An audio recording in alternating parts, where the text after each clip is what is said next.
Little info on what we do here. This is a hand lathe operation. Hand lathe and or infusion. We do not use a chopper gun by any means. Chopper gun gives you irregular thicknesses.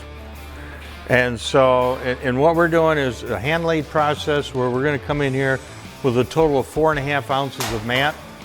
We're going to put down our first layer of mat. He's wetting out the inside of a true LED flare. Our flares are designed to go right to factory bonding strips. There's no excessive grinding, there's no excessive BS that comes off of our flares.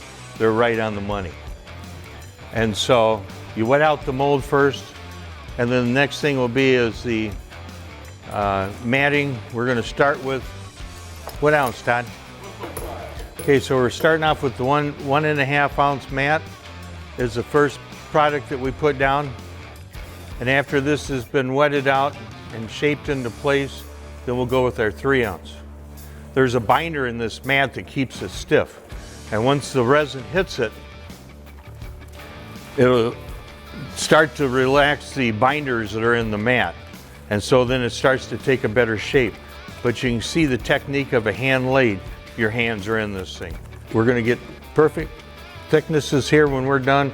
We're going to have 4.5 ounce thickness. Biggest questions always asked me, why is my car shrinking up? Okay, polyester resin shrinks to its highest temperature that it cures.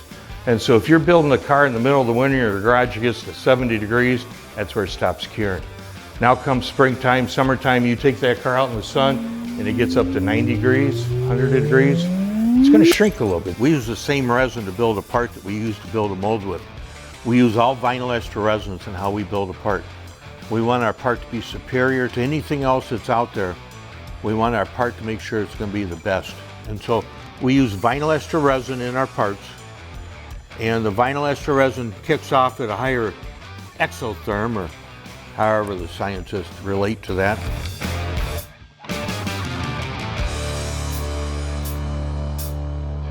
Thanks for watching.